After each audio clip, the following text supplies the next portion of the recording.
हरि ओम। सर्वेभ्यः नमः। आशा करता हूँ कि आप सभी कुशल होंगे, स्वस्थ होंगे। ईश्वर की आशीर्वाद आप सभी पे बना रहे। आज हम लोग अभी इस कक्षा में इस वीडियो के माध्यम से शब्द रूप का अध्ययन करेंगे। शब्द रूप में बालक शब्द रूप आज हम लोगों को पढ़ना है। बालक शब्द रूप, बालक शब्द रूप को याद करके हम लोग सारे शब्द रूप को याद कर लेंगे। कैसे शब्द रूप? तो अकारांत पुल्लिंग वाले शब्द रूप। बालक जो है यह अकारांत पुल्लिंग है। अकारांत पुल्लिंग कैसे है इस चीज को भी मैं बता देता हूं। देखिए, सबसे नीचे में बालक, बालक का जब हम लोग इसका संधि विच्छेद करते हैं तो देखिए इसमें क्या आता है। बाहलंत जोड़ आ जोड़ लाहलंत जोड़ अ जोड़ काहलंत जोड़ आ। यहाँ पे लिखने में थोड़ी सी मिस्टेक हुई है। यहाँ पे देखिए, यहाँ पे आपका लाहलंत के बाद यहाँ पे आ आएगा, जो कि मैं लिखना भूल गया था। आ आएगा, खैर कोई बात नहीं।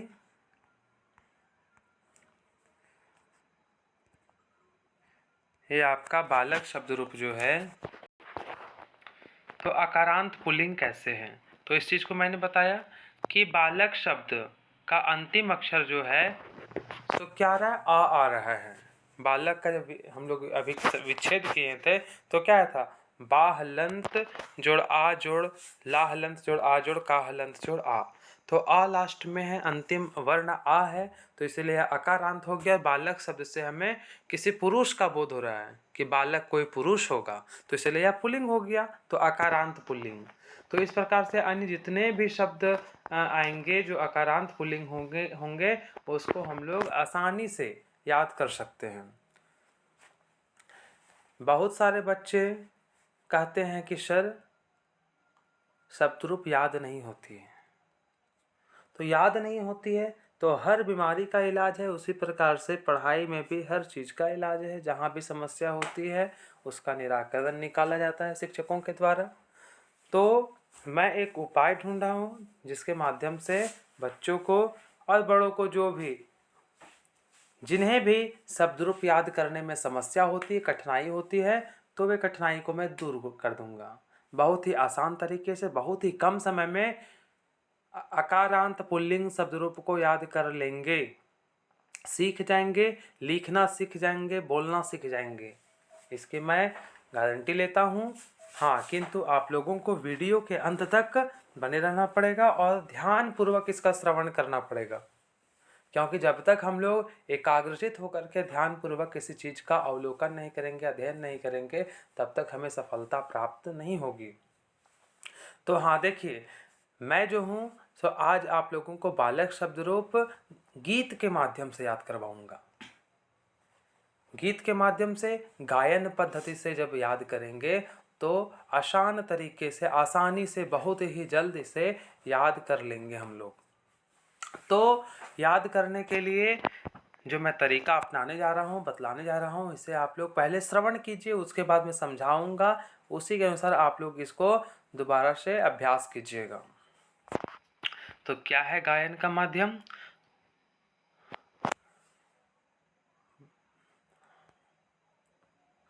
बालकः बालकं बालकेन बालकाय, बालकः बालकं बालकेन बालकाय, बालकात् बालकस्य बालके बालकं, बालकात् बालकस्य बालके बालक, बालकः बालकं बालकेन बालकाय, बालकात् बालकस्य बालके बालका।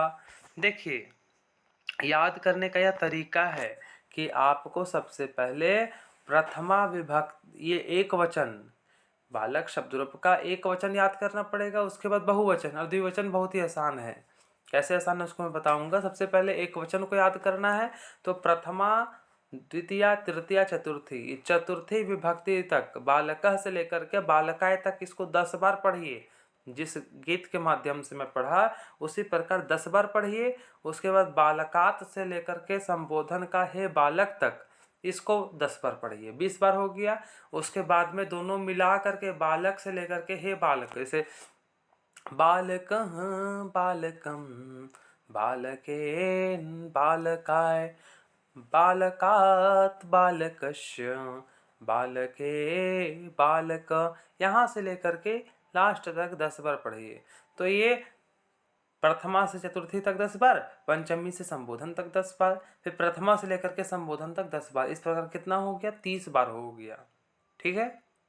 उसी प्रकार बहुवचन में पढ़ना है। कैसे? प्रथमा से चतुर्थी तक पहले याद करेंगे, पढ़ेंगे इसको।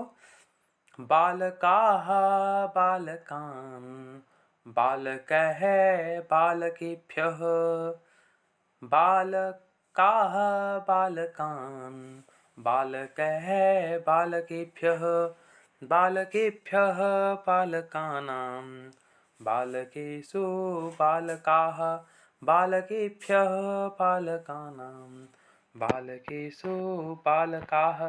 तो इस प्रकार से प्रथमा से लेकर के संबोधन तक बहुवचन में याद करना है। पहले 10 बार प्रथमा से लेकर के चतुर्थी तक बालकाः बालकान् बालकः बालकेभ्यः 10 बार हो गया। बालकेभ्यः बालकानां बालकेषु बालकाः 10 बार इसको। फिर बालका से लेकर के हे बालका तक 10 बार। तो इस प्रकार 30 बार इधर 30 बार इधर 60 बार हो गया। और 10 बार और पढ़ेंगे। किस प्रकार से? बालकाः बालकः बालकं बालकेन बालकाय बालकात् बालकस्य बालके बालक। एक वचन हो गया। फिर बहुवचन बालकाः बालकान् बालकः बालकेभ्यः बालकेभ्यः बालकानां बालकेषु बालकाः। तो इस प्रकार से एक बार हुआ। इस प्रकार से 10 बार पढ़ना है।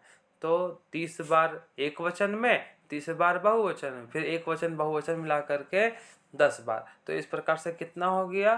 30 दूनी 60 और 10 70 बार। 70 बार याद करेंगे तो याद नहीं होगा? बिल्कुल अवश्य ही याद होगा।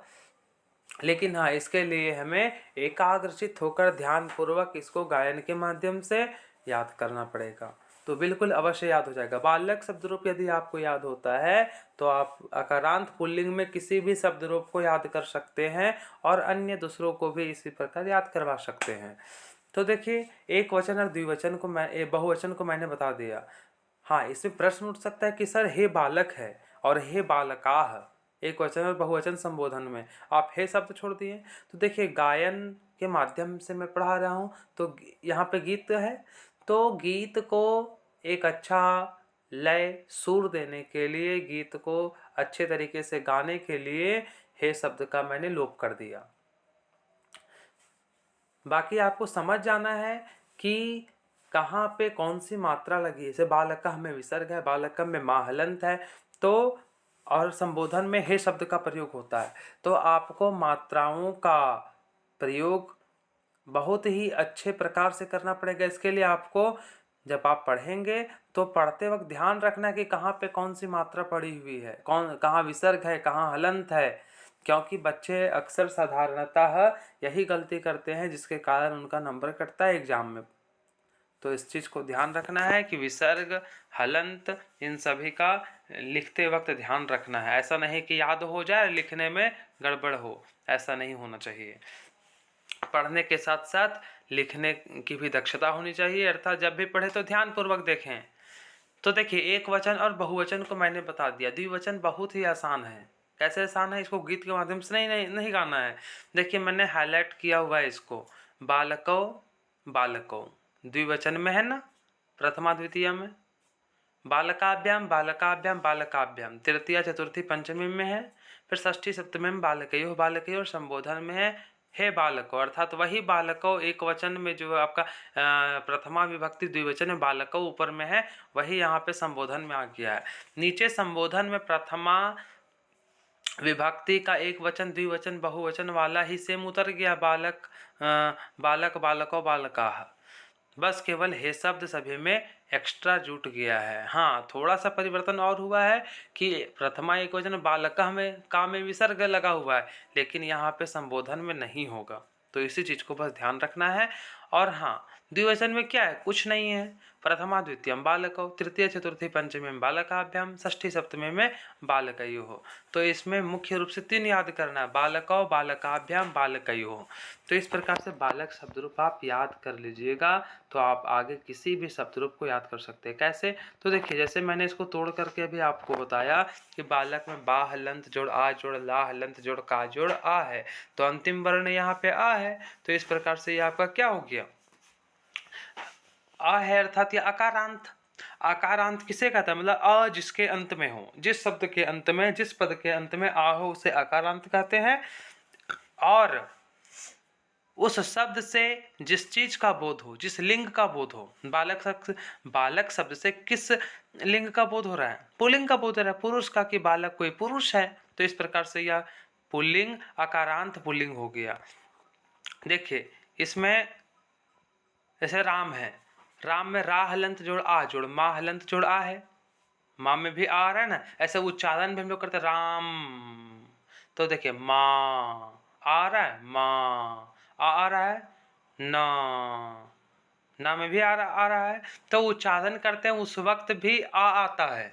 तो इससे भी हम पता लगा सकते हैं कि राम मोहन श्याम यह अकारांत पुल्लिंग है। और नहीं उच्चारण से आप पता लगा पाते तो लिखिए, इसको तोड़िए।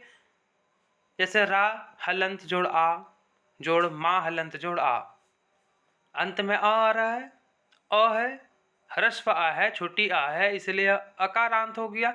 और इससे पुरुष का बोध हो रहा है, इसलिए यह अकारांत पुल्लिंग हो गया।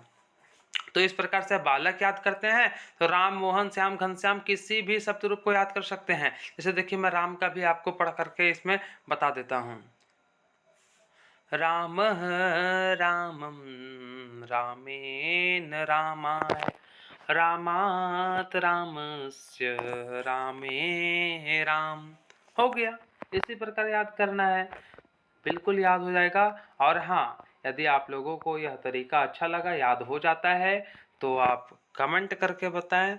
और यदि नहीं भी याद होता तो कमेंट करके बताएं, मैं और उपाय अपनाऊंगा और उपाय में बतलाऊंगा आप लोगों को याद करने के लिए। बहुत उपाय हैं, लेकिन हाँ उम्मीद है कि इस जो मैं जिस गीत के माध्यम से आपको भी बताया याद करने के लिए, बिल्कुल अवश्य ही याद हो जाएगा, 100% मुझे विश्वास है। लेकिन हाँ, आपको एकाग्रचित होकर के ध्यान पूर्वक इसका श्रवण करना पड़ेगा, तो ही याद होगा। और हाँ, इस वीडियो को अपने अन्य मित्रों के पास में, सगे संबंधियों के पास में आप शेयर करें, जिससे वे भी आसानी से सरल तरीके से शब्द रूप को याद करना सीख जाए। क्योंकि लिखने के लिए सबसे पहले याद रहेगा तो ना लिखा जाएगा। लिखने के लिए मस्तिष्क में याद रहना आवश्यक है। तो याद करने का मैं तरीका बताया हूँ, इस तरीके से याद कीजिए। और हाँ, लिखावट में बहुत ही ध्यान देना है, पढ़ते वक्त बिल्कुल ध्यान देना है, कहाँ विसर्ग है, कहाँ हलंत है, कहाँ अनुस्वार पड़ रहा है। तो ठीक है, धन्यवाद वीडियो तक बने रहने के लिए। वीडियो के अंत तक आप लोग रहें। आगे हम लोग आगे की कक्षा में बहुत सारे शब्द रूप हैं, जैसे अकारांत पुल्लिंग हुआ, अकारांत नपुंसक लिंग है, अकारांत स्त्रीलिंग है, इन सभी को पढ़ना है। तो आगे की कक्षा में हम लोग पढ़ेंगे। धन्यवाद।